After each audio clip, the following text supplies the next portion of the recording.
Feijão, alimento básico que, aos poucos, o brasileiro está perdendo o hábito de comer. De acordo com um estudo da Faculdade de Medicina da Universidade Federal de Minas Gerais, a partir de 2025, a maior parte da população deixará de consumi-lo de forma regular, ou seja, de 5 a 7 dias na semana. O alimento só vai estar no prato entre 1 e 4 vezes na semana. Entre os principais motivos, o preço é um dos destaques. Quem tem restaurante, por exemplo, hoje se desdobra para garantir feijão aos clientes todos os dias. A gente tem que ter um jogo de cintura, né? Quando o preço abaixa um pouco, a gente aumenta um pouco o estoque, né? E aí quando o preço está um pouco alto, a gente vai dando uma limitada na compra. Mas o feijão é um pouco variável. Época muito alta, época baixa, então você tem que ter uma noção do que você gasta para a gente não se perder na compra também depois. Nas empresas do setor de alimentos, a redução no consumo do feijão foi sentida principalmente a partir de 2016, quando houve uma quebra na safra do grão no Brasil por questões climáticas. No primeiro semestre de 2023, mais uma vez, o clima afetou a produção, que já é muito justa, ou seja, o que se colhe no campo é rapidamente consumido. Por isso, se falta produto, o preço sobe com a mesma velocidade. Esse ano, infelizmente, nós tivemos um primeiro trimestre muito chuvoso, atrapalhou um pouco a colheita e fez com que o balanço entre demanda e oferta ficasse reduzido e, consequentemente, os preços a cadeia sentiu essa falta de produto num determinado momento agora, que é referente a março e abril. E agora todos estão aguardando a safra a partir de maio para se reequilibrar os preços novamente e termos uns preços melhor e menor na gôndola a partir de maio. De acordo com dados da Conab, a área plantada de feijão no Brasil na safra 2022-2023 deverá ser de apenas 860 mil hectares, a menor marca desde o início da série histórica, em 1976. Para se ter uma ideia, esse número representa menos da metade da área plantada na década de 1980. Por isso, hoje, os produtores, para alcançarem uma boa produtividade com o feijão, precisam utilizar tecnologia e irrigação. É o que o Rogério tem feito desde 2015. Produtor rural na região de Santa Cruz do Rio Pardo, no interior de São Paulo, ele vai na contramão dos números nacionais. Começou com uma área de 50 hectares. Hoje, cultiva cerca de 400 hectares de feijão nas 2 safras anuais. A gente só planta feijão porque tem irrigação, entendeu? Senão não estaria plantando, tá?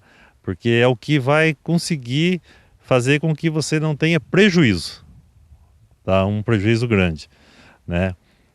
Apesar que não está 100% livre, que você pode também ter um prejuízo com uma chuva de pedra ou uma geada, dependendo fora de época, né? Principalmente no feijão plantado aí no final de julho, começo de agosto. O sistema de irrigação tem monitoramento da quantidade de água presente no solo para que só funcione de acordo com a necessidade da planta. É o mesmo equipamento usado nas outras culturas semeadas na propriedade. O plantio de feijão também compartilha ainda ferramentas e maquinários utilizados, por exemplo, no cultivo da soja. Por isso, mesmo não sendo tão rentável quanto a própria soja ou mesmo o milho, o feijão vai ganhando espaço na rotação de culturas por conta da rapidez da safra, que leva 3 meses entre plantio e colheita, e também por trazer benefícios ao solo, que são importantes para as outras plantas. Ele facilita, por exemplo, a fixação do nitrogênio e produz grandes quantidades de aminoácidos que melhoram a qualidade da terra. A gente leva o conceito da rotação, tá certo? E de fazer 2 culturas e meia no ano, utilizando o feijão. Aqui nessa área a gente plantou milho, né, em agosto, colheu o milho agora em janeiro, entrou com feijão no início de fevereiro. A gente vai colher esse feijão no início de maio, e aí entra com o trigo, né? Aí depois do trigo vem soja e depois da soja vem milho, entendeu? Então assim, nesse período de um ano a gente vai fazer 3 culturas e soja e milho vai fazer 2 culturas, que daí dá as 2,5. Porque se você for olhar a rentabilidade, né, você talvez não plantaria feijão, tá? Então o risco é muito grande, né, também do feijão. Então, além da rentabilidade ser menor hoje do que soja, né, e talvez até de milho também menor, tem a questão também do feijão realmente ele ter o risco, né, iminente ali sempre, né, de pragas e doenças, né? Então ele é uma cultura de risco maior e mais sensível também a um sol muito forte, né? A produção de feijão no Brasil passou de 3,6 milhões de toneladas no ano em 2016 para cerca de 2,8 milhões de toneladas na atual safra.